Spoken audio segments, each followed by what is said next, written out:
Right, ఇక details చూస్తే క్రీడల్లో హైదరాబాద్ను నెంబర్ 1గా తీర్చిదిద్దుతామని సీఎం రేవంత్ రెడ్డి అన్నారు. గచ్చిబౌలిలోని మారథాన్లో గెలిచిన రన్నర్స్కు మెడల్స్ అందించారు. క్రీడాకారులను ప్రోత్సహించాలని ప్రభుత్వం నిర్ణయించిందన్నారు ముఖ్యమంత్రి. ఇక నిఖత్ జరీన్, సిరాజులు ప్రభుత్వం అన్ని రకాలుగా అండగా ఉంటుందని చెప్పారు. క్రీడలకు తెలంగాణ ప్రభుత్వం పూర్వ వైభవం తీసుకువస్తుందని రేవంత్ చెప్పారు. ఒలింపిక్స్లో గొప్పగా ఆడలేకపోయామన్నారు. హైదరాబాద్లో స్కిల్ వర్సిటీ ఏర్పాటు చేస్తున్నామని చెప్పారు. గ్రామీణ ప్రాంతాల్లో క్రీడల్లో ప్రోత్సహించడం కోసం స్పోర్ట్స్ వర్సిటీ ఏర్పాటు చేస్తామన్నారు. ఇక స్పోర్ట్స్ వర్సిటీ కోసం సౌత్ కొరియాతో ఒప్పందం చేసుకున్నట్లు వివరించారు సీఎం రేవంత్ రెడ్డి. ఇక వచ్చే ఏడాదిలోగా యంగ్ ఇండియా స్పోర్ట్స్ వర్సిటీ ఏర్పాటు చేస్తామని సీఎం స్పష్టం చేశారు. ఇప్పుడు బ్రేకింగ్ ఇస్తారు.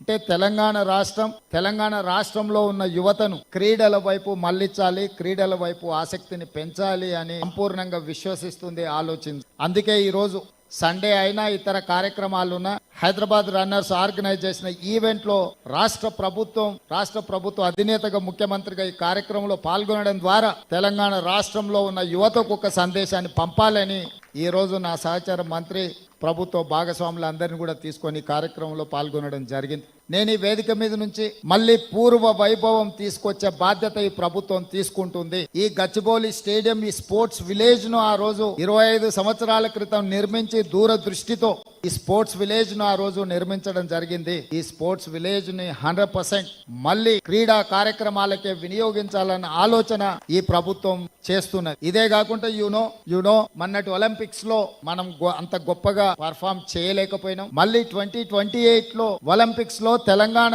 రాష్ట్రం నుంచే అత్యధికంగా మెడల్స్ సాధించాలన్న లక్ష్యంతో ఈ రోజు తెలంగాణ రాష్ట్రం క్రీడల్ని ప్రోత్సహించాలన్న ఆలోచన చేసి ఈ మధ్య కాలంలోనే స్కిల్ ఇంప్రూవ్మెంట్ చేయాలి, డిగ్రీ పట్టాలు పొందితే ఉద్యోగాలు రావన్న ఆలోచనతోని యంగ్ ఇండియా స్కిల్స్ యూనివర్సిటీని తెలంగాణ రాష్ట్ర ప్రభుత్వం ప్రారంభించింది. అదే కోణంలో లాస్ట్ వీక్ నేను సౌత్ కొరియాని విజిట్ చేయడం జరిగింది. సౌత్ కొరియన్ స్పోర్ట్స్ యూనివర్సిటీని పర్సనల్ గా నేను విజిట్ చేసి అక్కడ ఆర్చరీలో 3 గోల్డ్ మెడల్స్ సాధించిన ఒక గర్ల్ ని కలిసి అక్కడ యూనివర్సిటీ మేనేజ్మెంట్ తో మాట్లాడి ఒక స్పోర్ట్స్ ని తెలంగాణ రాష్ట్రంలో మేము అభివృద్ధి చెయ్యాలి అంటే వాళ్ళ సహకారం ఉండాలి అని చెప్పి సౌత్ కొరియన్ స్పోర్ట్స్ యూనివర్సిటీతో కూడా ఒక ఒప్పందానికి ఒక అవగాహనకు రావడం జరిగింది. అందులో భాగంగానే వేదిక మీద నుంచి సగర్వంగా ప్రకటిస్తున్న మీ అందరి ఆలోచనలను దృష్టిలో పెట్టుకొని యంగ్ ఇండియా స్పోర్ట్స్ యూనివర్సిటీని తెలంగాణ రాష్ట్రంలో నెక్స్ట్ అకాడమిక్ ఇయర్ లో స్టార్ట్ చేసి ఈ రాష్ట్రంలో గ్రామీణ ప్రాంతాలలో, మారుమూల ప్రాంతాలలో ఉండే క్రీడాకారులను ప్రోత్సహించాలన్న ఆలోచన. అదే విధంగా నిన్న నేను ఢిల్లీలో స్పోర్ట్స్ మినిస్టర్ని కలవడం జరిగింది. వారికి విజ్ఞప్తి చేసి రాబోయే ఖేల్ ఇండియా స్పోర్ట్స్ కానీ నేషనల్ ఈవెంట్స్ ని తెలంగాణ రాష్ట్రానికి ఇవ్వండి, మేము నిర్వహిస్తాం, మా దగ్గర ఇన్ఫ్రాస్ట్రక్చర్ ఉన్నదని కూడా యూనియన్ మినిస్టర్ కి నేను కలిసి రిప్రజెంటేషన్ ఇవ్వడం జరిగింది. ఇదే కాకుండా 2036 లో ఒలింపిక్ గేమ్స్ ని ఇండియా ఆర్గనైజ్ చేయాలని ప్రధానమంత్రి గారు ఏదైతే ఆలోచన చేస్తున్నారో ఆ ఒలింపిక్ గేమ్స్ ని హైదరాబాద్